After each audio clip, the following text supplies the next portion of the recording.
की एक बड़ी खबर आ रही है, जहां कुख्यात गैंगस्टर प्रिंस खान के एक बदमाश के साथ पुलिस की मुठभेड़ हुई है और इस दौरान पुलिस की गोली लगने से अपराधी शिवराज उर्फ शिवाराम घायल हो गया। जानकारी के मुताबिक आज सुबह भुरकुंडा ओपी क्षेत्र के रिवर साइड के बंद पड़े सेंट्रल स्कूल में धनबाद और रांची पुलिस की सूचना के बाद सरायल से पुलिस ने शिवा को पकड़ा था और पुलिस उसकी निशानदेही पर हथियार बरामद करने रिवर साइड के सेंट्रल स्कूल गई हुई थी। सूचना यह भी थी कि शिवराज उर्फ शिवा बड़े आपराधिक वारदात को अंजाम देने वाला था। तभी रामगढ़ पुलिस ने मुठभेड़ हुई। कार्रवाई रामगढ़ पुलिस की तरफ से की गई। मुठभेड़ के बाद इलाके में हड़कंप मचा हुआ है। घटनास्थल से पिस्टल, गोली और मोबाइल भी बरामद किया गया है। शिवा मोबाइल के जरिए प्रिंस खान से संपर्क में था और साथ ही शिवा राहुल दुबे, सुजीत सिन्हा गैंग से भी जुड़ा हुआ था। फिलहाल शिवा को बेहतर इलाज के लिए रिम्स रांची रेफर किया गया है। शिवा को हिरासत में लिया गया। जब उससे पूछताछ के क्रम में ज्ञात हुआ कि हाल फिलहाल में उसके द्वारा 4 हथियार खरीदे गए हैं और किसी बड़ी घटना को वो अंजाम देने की फिराक में है। उसने बताया कि 2 हथियार उसने किसी अपने साथी को दे दिए हैं, बाकी 2 हथियार उसके में छुपा के रखे हैं जिसको वो बरामद करा सकता है। बरामदगी के क्रम में ही उसके द्वारा पुलिस की टीम पर जान मारने की नीयत से फायरिंग की गई। आत्मरक्षा में पुलिस के द्वारा भी फायरिंग की गई जिसमें उसके पैर पे चोट लगी है। चोट लगने के उपरांत उसको नियंत्रण में लेते हुए अविलंब CCL भुरकुंडा अस्पताल में भेजा गया, जहां से उसे सदर अस्पताल के लिए रेफर किया गया है। रामगढ़ पुलिस और अपराधी के बीच भुरकुंडा ओपी क्षेत्र के रिवर साइड के बंद पड़े सेंट्रल स्कूल में मुठभेड़ हुई है। इस मुठभेड़ में अपराधी शिवराज उर्फ शिवा को गोली लगी है। आप देख सकते हैं, मैं मुठभेड़ स्थल पर ही हूँ और एक देख सकते पिस्तल यहाँ गिरा हुआ है, 2 मोबाइल है। बताया गया कि धनबाद और रांची पुलिस के इनपुट के बाद रामगढ़ पुलिस सक्रिय हुई और शिवा उर्फ शिवराज की गिरफ्तारी की गई और उसके निशानदेही पर पुलिस यहां हथियार बरामद करने आई थी। इसी दौरान अगले सुबह शिवा ने पुलिस पर गोलीबारी कर दी। इसी क्रम में पुलिस ने जवाबी कार्रवाई की जिसमें वो घायल हो गया है। उसे पहले CCL अस्पताल भुरकुंडा, उसके बाद सदर अस्पताल रामगढ़ भेजा गया है। रामगढ़ SP ने बताया कि हाल के दिनों में शिवा धनबाद के कुख्यात गैंगस्टर प्रिंस खान के संपर्क में था, साथ ही सुजीत सिन्हा गैंग से भी जुड़ा हुआ था। इससे पूर्व राहुल दुबे गैंग और श्रीवास्तव गैंग के लिए भी वह सक्रिय रहा था और इसी मामले में उसे पूर्व में जेल भी भेजा गया था। रामगढ़ पुलिस की यह बड़ी कार्रवाई मानी जा रही है कि मुठभेड़ में धनबाद, रांची और रामगढ़ तीनों जिले की पुलिस यहां पर शामिल थी। इस मुठभेड़ के बाद अपराधियों में हड़कंप मचा हुआ है। फिलहाल आप देख सकते हैं रामगढ़ के SP, पतरातू SDPO और 5 थाना की पुलिस यहां पर मौजूद है और गहनता से पूरे मामले की जांच की जा रही है। इसके निशानदेही पर 2 पिस्टल और 5 दर्जन गोली भी बरामद की गई है। जावेद खान, न्यूज़ 18 रामगढ़। देखिए, रामगढ़ से आपको ये खबर बता रहे हैं, जहां मुठभेड़ में गोली लगने से शिवा घायल हो गया। भुरकुंडा इलाके में पुलिस की ये बड़ी कार्रवाई हुई है। पुलिस को एक बड़ी सफलता हाथ लगी है। पिस्टल, गोली और मोबाइल पुलिस ने बरामद किए हैं। प्रिंस खान गैंग के अपराधी से मुठभेड़ हुई है। अपराधी पर हाफ एनकाउंटर हुआ। फिलहाल वो रिम्स में भर्ती है और किसी बड़ी वारदात को यह अंजाम देने वाला था, उसको पुलिस ने नाकाम कर दिया है। एक बड़ी सफलता रामगढ़ पुलिस को हासिल हुई।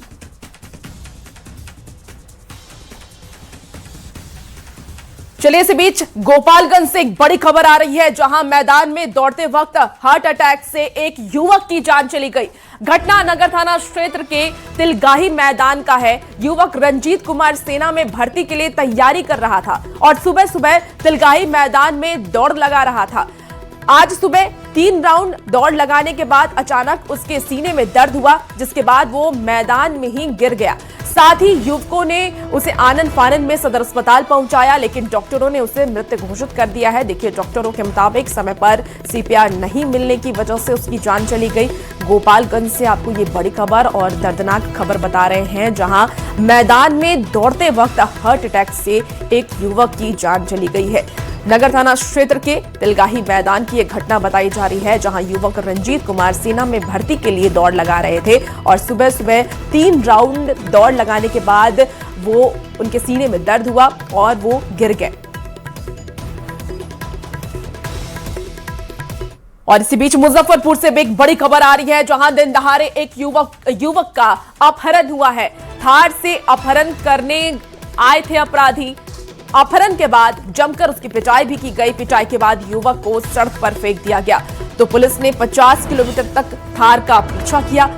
घटना की सूचना मिलते ही तकरीबन थार गाड़ी का 50 किलोमीटर तक पुलिस की तरफ से पीछा किया गया। पुलिस ने पीछा किया है थार का और फिर थार को जब्त कर लिया गया। राजनीतिक पार्टी का झंडा उस थार पे लगा हुआ था। गाड़ी के आगे छात्र राजद जिला सचिव का लगा था बोर्ड और पीछा करने के बाद पुलिस ने एक आरोपी को भी गिरफ्तार करते हुए थार गाड़ी को जब्त कर लिया है। ज्यादा जानकारी के साथ न्यूज 18 संवाददाता प्रियांक सौरभ हमारे साथ फोन लाइन पर जुड़ चुके हैं। प्रियांक, इस पूरे मामले को लेकर के फिलहाल और क्या कुछ जानकारी, क्या अपडेट है? इस मामले में जो है अपहरण के दृष्टिकोण से दर्ज कर ली गई है और जो आरोपी जो है युवक, उससे गिरफ्तार भी कर लिया गया है। पूछताछ की जा रही है। बताया जा रहा है कि सर्किट हाउस के नजदीक से ही एक युवक को जबरन उठा लिया गया था। उसके साथ मारपीट की गई थी। उसके बाद उसको एक मारपीट करके फेंक दिया गया था। और इस मामले में पुलिस ने काफी जल्दी जो है सतर्कता बरतते हुए कार्रवाई की है और उक्त गाड़ी को भी जब्त कर लिया है, जिसपे एक पार्टी विशेष का झंडा लगा हुआ था। राजद के छात्र राजद के जिला महासचिव का बोर्ड भी आगे लगा हुआ है थार गाड़ी पे। उस गाड़ी को जब्त किया गया है और फिलहाल पुलिस इस पूरे मामले की जांच में जुटी हुई है। क्योंकि पुलिस की तरफ से एक आरोपी को गिरफ्तार भी किया गया है, क्या वो राजद से जुड़ा हुआ है, ऐसी भी कोई जानकारी? जी, अभी तक जो है पुलिस इसकी जांच कर रही है कि जो व्यक्ति को गिरफ्तार किया गया है क्या वो उस राजद पार्टी का नेता है या नहीं है, क्योंकि गाड़ी उसकी है कि नहीं है। फिलहाल इसकी जांच की जा रही है, लेकिन गाड़ी के आगे जो बोर्ड लगा हुआ है वो उस पे तो पार्टी विशेष का नाम लिखा हुआ है, उसके पद का नाम लिखा हुआ है, पार्टी विशेष का झंडा लगा हुआ है। अब इसको लेकर क्या पार्टी की तरफ से कोई प्रतिक्रिया अब तक सामने आई है? नहीं, अभी तक इसको लेकर कोई प्रतिक्रिया अभी तक सामने नहीं आई है। पुलिस यह एक कानूनी प्रक्रिया है, तो इसमें पहले पुलिस जांच कर रही है। उसके बाद अगर इसमें कुछ होगा तो फिर पार्टी की तरफ से जो कुछ भी जानकारी दी जाएगी तो उसको भी हम लोग अपडेट करेंगे अपने दर्शक के साथ। ठीक है, आप नजर बना के रखिए, अपडेट लेंगे। बहुत शुक्रिया फिलहाल जानकारी के लिए प्रियांक। चलिए अब सियासी गलियारे की खबर का रुख कर लेते हैं और पटना की सबसे हाई प्रोफाइल विधानसभा सीट बांकीपुर का बाजीगर कौन होने वाला है, किसका बैंड बजेगा, इसको लेकर के फैसला 30 जुलाई को होगा। अब उपचुनाव के लिए वोट डाले जाएंगे, लेकिन जन स्वराज के संयोजक प्रशांत किशोर ने इस उपचुनाव में ताल ठोककर सियासी तपिश को और ज्यादा बढ़ा दिया है। नितिन नवीन के राज्यसभा जाने की वजह से यह सीट खाली हुई है और आज से उपचुनाव के लिए नामांकन शुरू हो रहा है।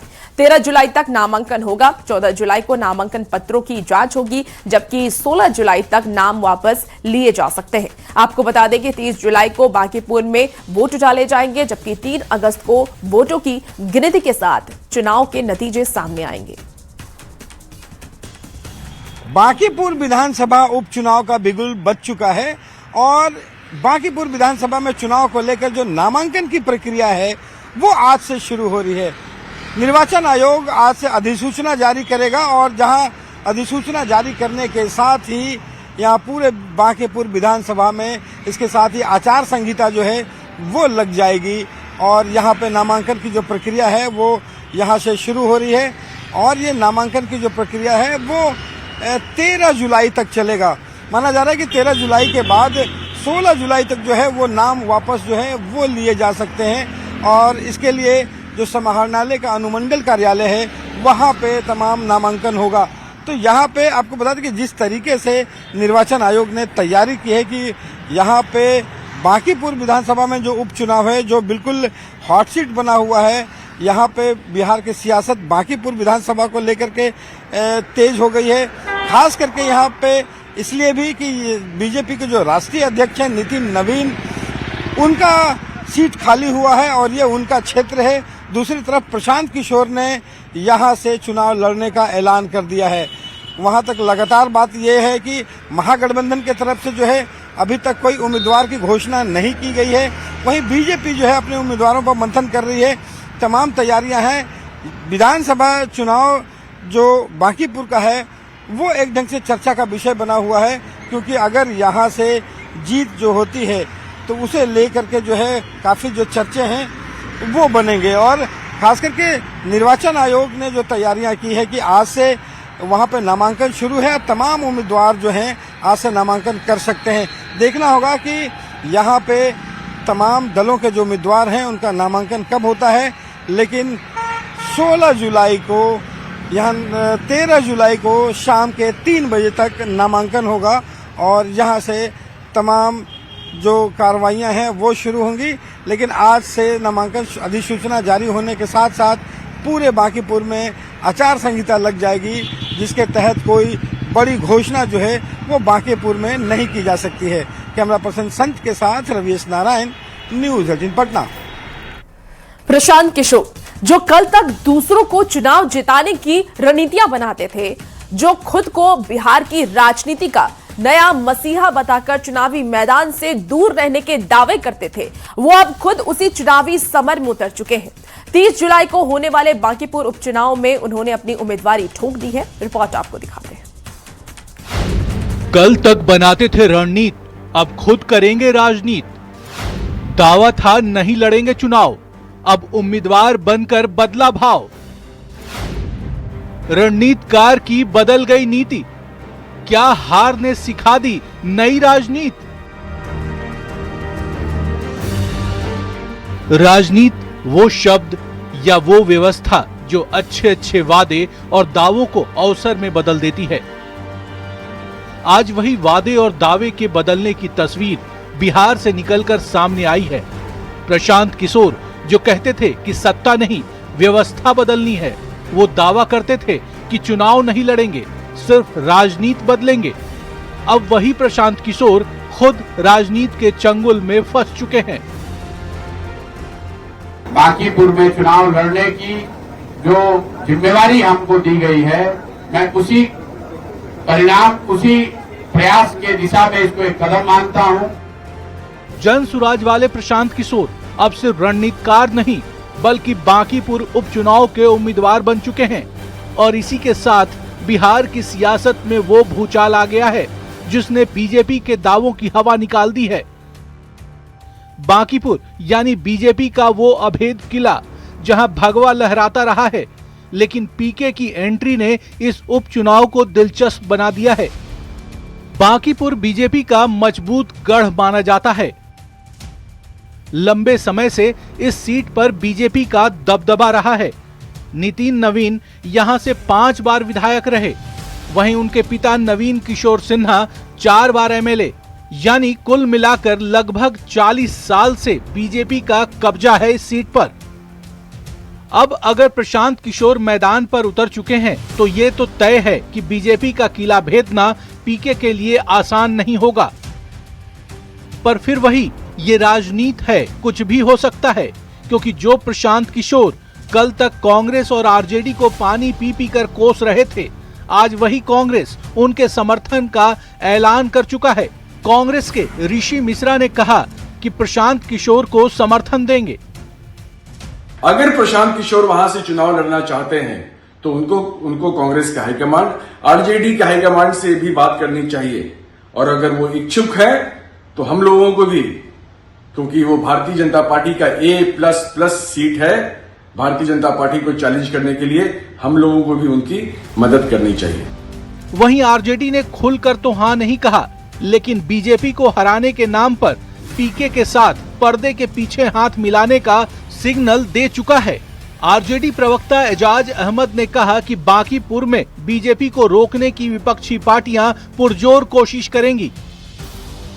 गठबंधन या उम्मीदवार के संबंध में कोई भी फैसला हमारे राष्ट्रीय अध्यक्ष और राष्ट्रीय कार्यकारी अध्यक्ष लेंगे। लेकिन सबसे बड़ा सवाल यही है कि क्या प्रशांत किशोर भी उसी राजनीति का हिस्सा बन गए जिसकी आलोचना करते रहे, जो कहते थे कि वे चुनाव नहीं लड़ेंगे, अब खुद वोट मांग रहे हैं। जो दूसरों को चुनाव जिताने की रणनीति बनाते थे, अब अपनी जीत की रणनीति तैयार कर रहे हैं। बिहार की सबसे प्रबुद्ध और समृद्ध मतदाताओं का समूह वो सही निर्णय लेंगे और एक ऐसा अपने मत का प्रयोग करेंगे जिससे बिहार में एक नई राजनीतिक व्यवस्था की शुरुआत हो। बांकीपुर का ये उपचुनाव अब सिर्फ एक सीट की लड़ाई नहीं रही, ये प्रशांत किशोर की राजनीतिक साख, उनके पुराने वादों और नई महत्वाकांक्षा की भी परीक्षा बन चुकी है। दूसरों की किस्मत चमकाने वाले प्रशांत किशोर की खुद की किस्मत अब बांकीपुर की जनता तय करेगी। अब देखना होगा कि रणनीतिकार के तौर पर दूसरों को जीत दिलाने वाले प्रशांत किशोर नेता के तौर पर खुद जनता का भरोसा जीत पाते हैं या नहीं, क्योंकि बांकीपुर का ये दंगल अब आर पार का हो चुका है। न्यूज़ 18 के लिए पटना से आनंद अमृतराज के साथ ब्यूरो रिपोर्ट। देखिए, बांकीपुर का चुनाव बेहद ही दिलचस्प हो चुका है। वैसे में पटना के बीजेपी कार्यालय में कोर कमेटी की बैठक हुई। इसमें बीजेपी की कोर कमेटी के सदस्यों के साथ सीएम सम्राट चौधरी भी शामिल हुए और इस बैठक में बांकीपुर विधानसभा उपचुनाव को लेकर के चर्चा की गई। साथ ही उम्मीदवार के नाम पर भी मंथन हुआ है और बीजेपी के राष्ट्रीय अध्यक्ष बनने और राज्यसभा के लिए चुने जाने के बाद नितिन नवीन ने यह सीट खाली की है, जिस पर उपचुनाव का ऐलान हुआ है। बीजेपी के सामने अपने अभेद्य किले पर कब्जा बरकरार रखने की बड़ी चुनौती है और इसीलिए उम्मीदवार के नाम पर गहन मंथन का दौर जारी है।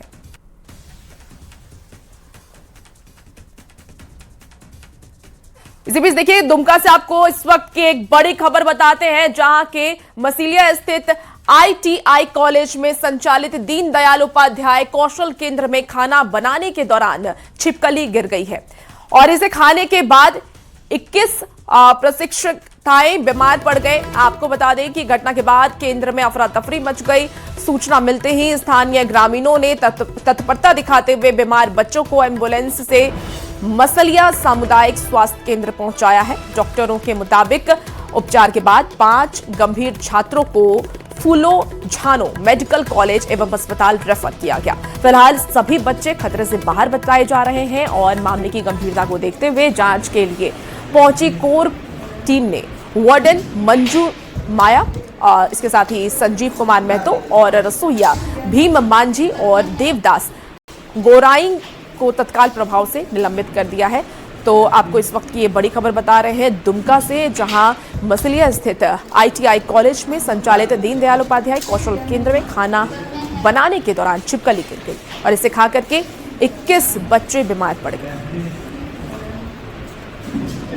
4 और बाकी जांच के बाद अगर और लोगों के नाम आते हैं कि उन लोगों ने इसको तोड़ा मरोड़ा जो भी किया, उन पे भी कार्रवाई की जाएगी। कितने बच्चे बीमार होंगे अभी के बच्चों का? देखिए, स्थिति अभी सभी बच्चे सकुशल ठीक है, उनसे मैं मिला हूँ। 6 बच्चे ज्यादा थे और 3 नॉर्मली, मतलब थोड़ा सा उनको उल्टी हो गया था। 9 बच्चे टोटल हुए थे। बच्चों का इलाज बच्चों का इलाज कुछ का दुमका और मसलिया अस्पताल में चला है। सभी बच्चे स्वस्थ हैं। 2, 4, 5 बच्चे ऐसे हैं जो अत्यधिक कमजोर अपने आप को फील कर रहे थे। उन सभी को हम लोगों ने IV फ्लूइड और कुछ इंजेक्शन वगैरह लगा दिया और सब कोई खतरे से बाहर है, कहीं कोई समस्या नहीं है। इसी बीच देखिए, राज्य से एक और बड़ी खबर आपको बताते हैं। रांची में वेतन मद से फर्जी निकासी हुई है। आपको बता दें कि फ्रोजन सीमेंट बैंक से फर्जी निकासी हुई। कृत्रिम प्रजनन पदाधिकारी ने कराई है FIR। निलंबित प्रधान लिपिक के खिलाफ FIR दर्ज किया गया। तो आपको बता दें कि मुनिंद्र कुमार पर वेतन निकासी का आरोप लगा है। पशुपालन निदेशक के निर्देश पर FIR दर्ज हुआ। साल 2020-21 में वेतन मद से अवैध निकासी हुई। बड़ी खबर आपको इस वक्त बता रहे हैं। वेतन मद से फर्जी निकासी का ये पूरा मामला सामने आया है और फ्रोजन सीमेंट बैंक से फर्जी निकासी हुई है। कृत्रिम प्रजनन पदाधिकारी ने कराई है FIR। निलंबित प्रधान लिपिक के खिलाफ FIR दर्ज किया गया। मुनिंद्र कुमार पर वेतन निकासी का आरोप लगा है। तो पशुपालन निदेशक के निर्देश पर FIR दर्ज किया गया। साल 2020-21 में वेतन मद से अवैध निकासी का ये पूरा मामला सामने आया है। ज्यादा जानकारी के साथ न्यूज़ 18 संवाददाता ओम प्रकाश हमारे साथ फोन लाइन पर जुड़ चुके हैं। ओम प्रकाश, देखिए, वेतन मद से फर्जी निकासी का ये मामला सामने आया है और प्रजनन पदाधिकारी ने FIR दर्ज कराई है। क्या कुछ और जानकारी है? जी, बता दें कि जो लिपिक है, प्रधान लिपिक जो कि निलंबित है मुनिंद्र कुमार, उन्हीं के द्वारा ये पूरी साजिश रची गई थी। फर्जी आई क्रिएट कर ये रकम की निकासी की गई है 2020 में भी और 2021 में भी। बता दें कि मुनिंद्र कुमार बीते दिनों उनके खिलाफ मामला सामने में आया था, जिस कारण उन्हें सस्पेंड भी किया गया है। उनके द्वारा बता दें कि कोतवाली थाना रांची में भी इससे पूर्व प्राथमिकी दर्ज हुई थी और उसके बाद इस पूरे मामले में आगे कार्रवाई भी की जा रही थी। ओम प्रकाश हमारे साथ जुड़े, बहुत शुक्रिया ओम प्रकाश तमाम जानकारी के लिए। तो देखिए इस वक्त की आपको ये बड़ी खबर बता रहे हैं। इसी बीच बिहार के मुजफ्फरपुर से इस वक्त की बड़ी खबर आ रही है, जहां महिला की गला रेतकर हत्या से सनसनी मच गई। महिला के पति पर ही हत्या का आरोप लगा है। देखिए हत्या के बाद फरार बताया जा रहा है पति। राजेपुर के नवादा गांव की घटना बताई जा रही है। पुलिस ने शुरू की है हत्याकांड की जांच। बड़ी खबर आपको इस वक्त मुजफ्फरपुर से बताएं, जहां महिला की गला रेतकर हत्या कर दी गई और हत्या के बाद सनसनी फैल गई है। महिला के पति पर ही हत्या का आरोप लगा है। चलिए अब बात मुंगेर की करेंगे, जहां कुंडी गांव में खेत की जुताई को लेकर के विवाद ने हिंसक रूप ले लिया। खेत जोतने को लेकर के शुरू हुआ विवाद देखते ही देखते मारपीट में बदल गया और इस घटना का वीडियो भी सामने आया है, जो कि सोशल मीडिया पर तेजी से वायरल हो रहा है। फिलहाल पुलिस मामले की जांच में जुटी हुई है। जानकारी के मुताबिक कटियारी पंचायत के जेडीयू पंचायत अध्यक्ष सुनील दास अपने खेत में ट्रैक्टर से जुताई कर रहे थे और इसी दौरान गांव के कुछ लोग वहां पर पहुंचते हैं और विरोध जताने लगते हैं। देखते ही देखते विवाद बढ़ गया, मारपीट शुरू हो गई।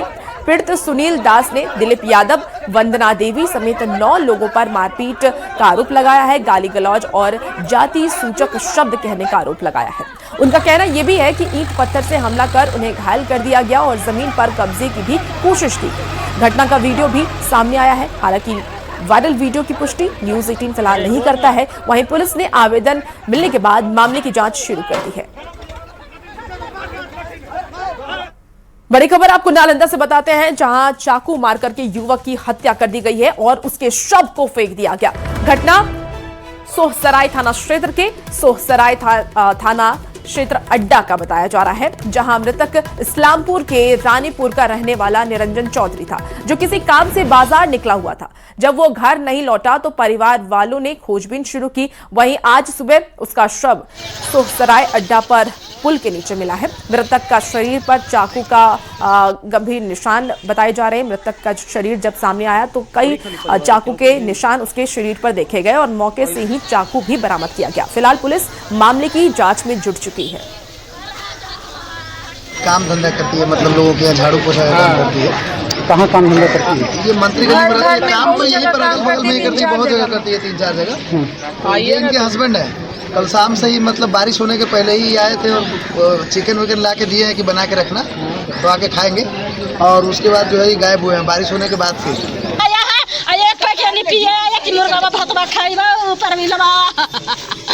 उतने में फिर घर ना गया 8 बजे के बाद से, तो हमको 9 बजे जखनी से खोजने लगा सगरो। 12 बजे पुल पर बार के खोजे हैं, सब में नहीं मिला है। पेट में चाकू नवल है, गंजी में कन चप्पड़ फटल है, खून से धारा बहल है, मूड़ी गड्ढा में गड़ल है।